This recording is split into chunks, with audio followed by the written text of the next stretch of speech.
done pretty well in 15 years. We just had the 15th anniversary of the white paper, right? October 31st. I always loved the fact that the white paper, which was completed obviously before October 31st, was released on Halloween, right? The day before Dia de los Muertos. And I just find that ironic. I mean, Satoshi had a sense of humor, right? And what I think is amazing, in 15 years, we've gone from zero, no adoption of the technology, no one even knew what the technology was, to your point, we hit 3 trillion. Today we're, $1.5 trillion. $1.5 trillion of value from a technology that is in its infancy. So I think that adoption's being driven by a variety of things. I have a price model for Bitcoin, and my price model for Bitcoin is the price is driven by the monetary inflation in the fiat currency frame of reference. That's one part of it. If the currency is hyperinflating at 100% a year, you're going to see Bitcoin price in that currency going up faster than that, or at that rate. So that's the first driver, inflation, but it's a vector depending on the currency. The second driver is in this case the adoption of Bitcoin as a treasury reserve asset by the people and the institutions in the marketplace. So the more people that adopt Bitcoin, when you're a hodler, you've adopted it as a treasury reserve asset. People say, well, that's not using it. Of course that's using it. In fact, the single most important use of money is to adopt it as your balance sheet. If everybody on earth adopted Bitcoin as their primary treasury asset, it would go to $10 million a coin overnight. I talk about this, there's the capability of something and there's the potential of something. So what is the capability of most 15-year-olds? It's not very high. I mean, we all love them. They're our kids. They're nice. And some of them are wunderkinds, but the average 15-year-old doesn't have a lot of capability. Their potential is amazing. Okay? I show this picture of an 11-year-old LeBron James all the time. And I say, what would you pay for this guy's future earnings? Oh, you can't say that. That's like, I'm not saying you're buying the person. I'm saying, how much would you pay for this kid's future earnings? And at 11 years old, LeBron didn't look like anybody special. He looked like any other 11-year-old. He wasn't even that big. And people would say, I'm not paying for that kid. Oh, you missed a big, I would have paid a decent amount for that. But the capability of Bitcoin today and other assets in the ecosystem is solid. It's good. But the potential, unbelievable. I mean, Bitcoin will become the global asset settlement layer. Right? Every asset in the world will ultimately settle down onto Bitcoin. I believe that, right? Now, does that mean there won't be any other tokens? No. Does that mean there won't be any other protocols? No. Right? We have 5-ish, 6, 7 protocols that matter in the internet. And we'll probably have similar numbers in the, third generation of the internet, the spatial web. Actually, I met these interesting guys last week, and they wrote a book called The Spatial Web. And if you haven't read it, you should read it. And it's amazing. The difference between Web 2 and Web 3 is this idea of 3 dimensions and spatial connections and how networks work. And that's why it's so powerful, because exponential growth, like the 4 of us right here in this block, it's not 4 connections. It's my connection to Johnny, my connection to Mario, my connection to Abs, Abs to Johnny, Abs to Mario, Abs. So there's multiples of, it's an exponential growth. I mean, you can't blow it up, but in 2001, Amazon stock went down 94%. That's right. Went from $100 down to $6. Yep. Went down 94%. Now, here's the crazy thing. Amazon is a great analogy, because Amazon is a infrastructure. It's a technology. It's a network, right? Amazon, what do they make? They don't make anything. They're not a company the way we think of companies. They don't make widgets. they take 46 to 51% of the revenue that you as a seller sell on their platform. Just let that sink in for a second. So if you sell something for $2, they get $1 of it. Yeah, that's right. For being the network that connects buyers and sellers. They are a search engine. So and the stock went down 94%. Here's the thing. It's been public for 27 years. Yep. Every single year, including this year, all 27, there's been a double-digit drawdown. The average is 31%, meaning on average, every year for 27 years, you lost a third of your money. When was the right time to sell? That would be never. Who bought it 27 years ago and holds to today? Nobody. There's 5 people in the whole world. Yeah. Jeff, mom, dad, ex-wife, and Bill Miller. Yep. Bill Miller, legendary investor, okay, big Bitcoiner. His cost in Amazon is 7 cents. Unbelievable. 7 cents. He's never sold a share. Yeah. And because he believed in the technology. And the same thing is, we are 2024, right, which hasn't happened yet, is the beginning of the cycle that I've been talking about forever. 54 with the mainframe, 68 with the microchip, 82 with the personal computer, 96 with the internet, 2010 with the mobile net, and 2024 with the truth net, okay, the Web3, the internet of blockchains. That's the beginning. Mm-hmm. And if you go back to that 1998 chart, right, that was halfway through the beginning, right? 1996 was the internet. 2000, 4 years later, there's a bust. Yep. 1958, there was a bust. 1972, there was a bust. You had a 4-year period. And then there's a bust. And in that bust, there was a cover story about the internet being dead. And Paul Krugman said it'll never be more important than a fax machine. And there was the picture of the little sock puppet from pets.com run over with tire tracks. And Mark Andreessen, right, the guy who invented the modern internet, because he invented the browser, which made it, you didn't have to be a tech geek to connect to the internet. He said all these ideas were right. They were just early. Now, early is the euphemism for wrong, right? You're just wrong. And ultimately, all of these ideas are going to be right. And everything we have is going to be tokenized. Everything we have is going to be settled on blockchains. Everything we do is going to be using micropayments of cryptocurrencies, all of it, but not tomorrow. And that's why it's such an exciting time to be an investor. And every time there's a correction, the right answer is not to run away, but to buy more.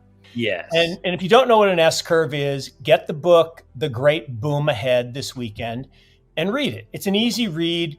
And the guy who wrote it, I like him. He's an interesting guy. All the books that came after it, they're not as great. Harry Dent. But this book, The Great Boom Ahead, is amazing, and it describes how an S-curve works. But what's cool about the chart that Johnny just showed is that first wave, that yellow wave, Tim Draper, who I think we'll talk about later, Tim calls it the IS curve.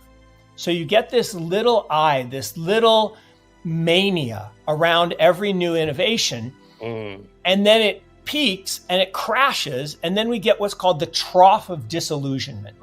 And everybody's like, oh, down in the dumps, and oh my God, it's never going to work, it's never going to happen.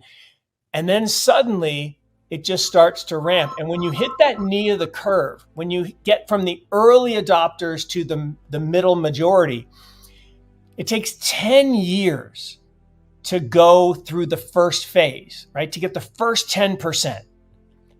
That's a long time. 10 years is a long time.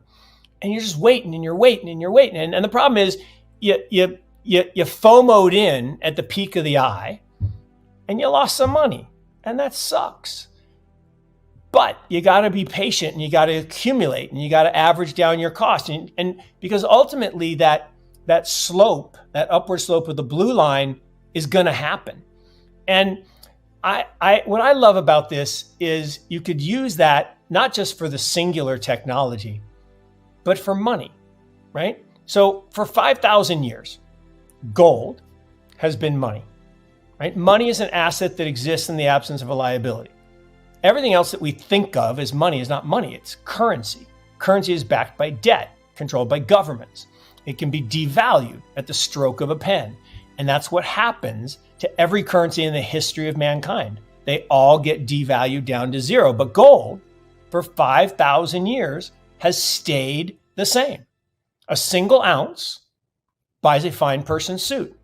From a suit of armor to Cleopatra's time, to a zoot suit in the 20s, to Savile Row. You go to Savile Row today, you plop down the equivalent of an ounce of gold, $2,000.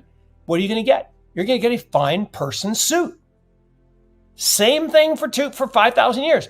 Now, the problem with gold is it's amazing, except for two things. If I had a bar here, right, and I wanted to break it into 4 pieces to send to y'all, I'm in okay shape for an old guy, but I could not break that bar of gold. I just couldn't do it. Even if I couldn't stuff it in my computer to send it to you. But I hit a few buttons and I can send you Bitcoin like that. And all the Bitcoin in the world could fit right here. Now, I don't have any on my phone. Don't SIM swap me. People have tried. Don't keep it here. But it's portable and it's divisible. So for the next 5,000 years, Bitcoin. And so what's happening is you got a reverse S curve of fiat. It's going like this. And you got the S curve of crypto going like this. But the problem is in that blue line, inside that nice smooth blue line is massive volatility. Bitcoin goes to 100 and then it crashes to 2. Oh my God, it's a fraud. It's going to 0. Then it goes to 1,000 and it crashes to 200. Oh my God, it's a fraud. It's going to 0. Then it goes to 10,000 and crashes back to 1,000. Where's it today? It's not 0. If everybody on Earth adopted Bitcoin as their primary treasury asset, it would go to $10 million a coin overnight. And then up from there. So adoption as a treasury asset is second. And governments can do it. Institutions can do it. Endowments can do it. Religions can do it. Families can do it. Corporations can do it, right? I mean, every entity with a treasury could adopt Bitcoin as an asset. And there's a degree, right? Is it 1% adoption, 5%, 10%, 50%, 90%, 100%? Obviously, the more adoption, the more power. So that's the second driver. The third driver is technology or utility, right? If on the day that Apple says we built a Bitcoin signing device into the iOS phone or the iPhone, and now you can use your iPhone and your Apple Watch, and your MacBook is a multi-sig setup, or you can assign multi-sig between 3 members of your family with family sharing or something. When they do that and they make it instantaneous and easy, then you're going to see a big surge in adoption of Bitcoin, right? Technology drives adoption, and then you'll see a big surge in the price. Now, technology is not the only thing that drives adoption. What else drives adoption? Hyperinflation, right? Fear drives adoption. So hyperinflation is a marketing campaign for Bitcoin. Inflation is a marketing campaign for Bitcoin. Also regulation. When the regulators say that Bitcoin is a commodity, an asset without an issuer, that drives adoption. When they actually approve a spot ETF, that drives adoption. When FASB approves fair value accounting, that drives adoption. So regulatory clarity drives adoption. Awareness drives adoption. Education drive adoption. Technology, it's more important that Apple adopt Bitcoin than it is that your mobile startup adopt Bitcoin, right? If Apple builds Bitcoin into the iPhone, that's more important than the fact that somebody that wants to launch the next WhatsApp built Bitcoin into their app. So the behaviors of Apple and Microsoft and Amazon and Google, they're just like nation states, really. If China embraces, China says you can own Bitcoin, right? The more of embrace from China, the more embrace of the EU, the more embrace of the US, the more adoption. So those are the 3 first order drivers, adoption, technical utility, and inflation. And then the last, the second order driver, is productivity growth of the people that have adopted it. right? In the extreme, and this takes you to the Austrian economics theory of sound money, if everybody uses our money, then the money, and if the economy grows its supply of goods and services by 2% a year, the money will get 2% more valuable each year, assuming the money supply is constant, right? So ultimately, it's not just about adoption, but like imagine the company that adopts Bitcoin also doubles their cash flows the next year, you see, right? So the productivity of the Bitcoin community will ultimately drive Bitcoin after we get through the first order effects. But the first order effects of inflation and utility and adoption, those things are going to dwarf every other factor. And all of these things are kind of a function of time, right? Right. One can say over time, information will spread, adoption will spread, people will build this into technology. Inflation is a function of time. So over time, you can say Bitcoin price is going up over time. The reason it's going up is because of utility, adoption, and inflation and productivity, because they're all functions of time. And, that's my view on it. And as you can see, the real big question mark is what will each individual do? What will each family do? What will each institution do? What will each company do? What will every executive do? What will every nation state do? Everybody chooses how rapidly and how enthusiastically they adopt this asset class, and they adopt this network, and they adopt this protocol. Right? Bitcoin it's an asset, it's a network, it's protocol, and it's an ideology. And it is defended by computer power, electrical power, economic power, and political power. And right now, it's growing at a very rapid rate. The computer power is 420 hash rate. It would take all the computers in the world to attack it. Electrical power is 12.5 gigawatts. The economic power looks to be about $550 billion if I calculate the basis of Bitcoin investors. That's how much money's been invested.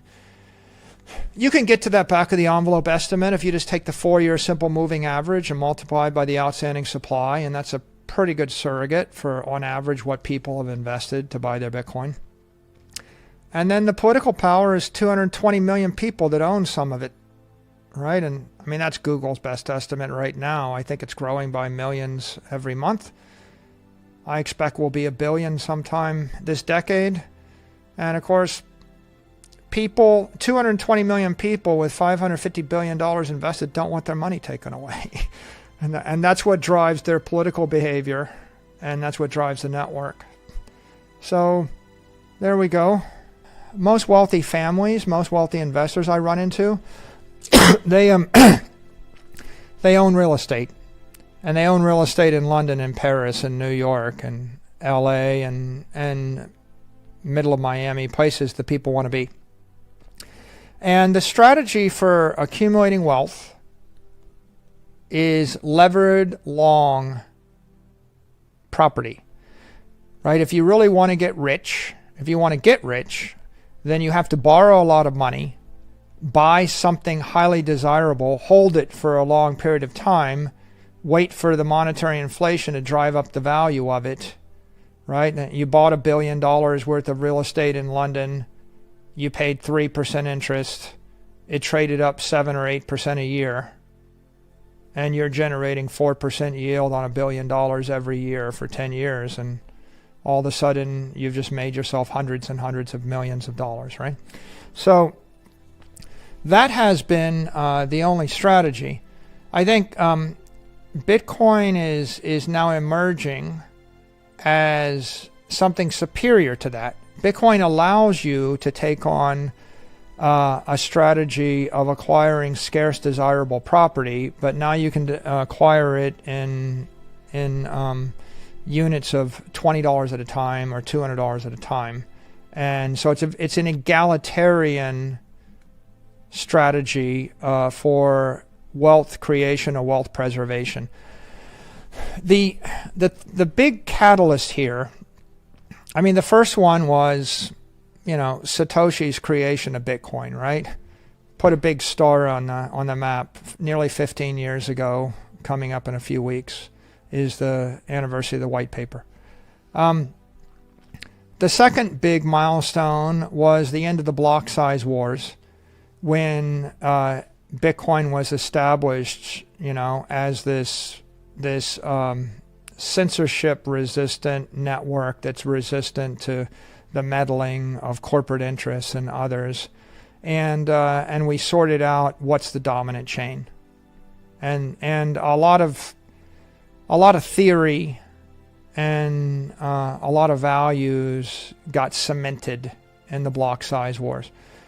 I think the third milestone is the entrance of is actually COVID and the entrance of corporations, right?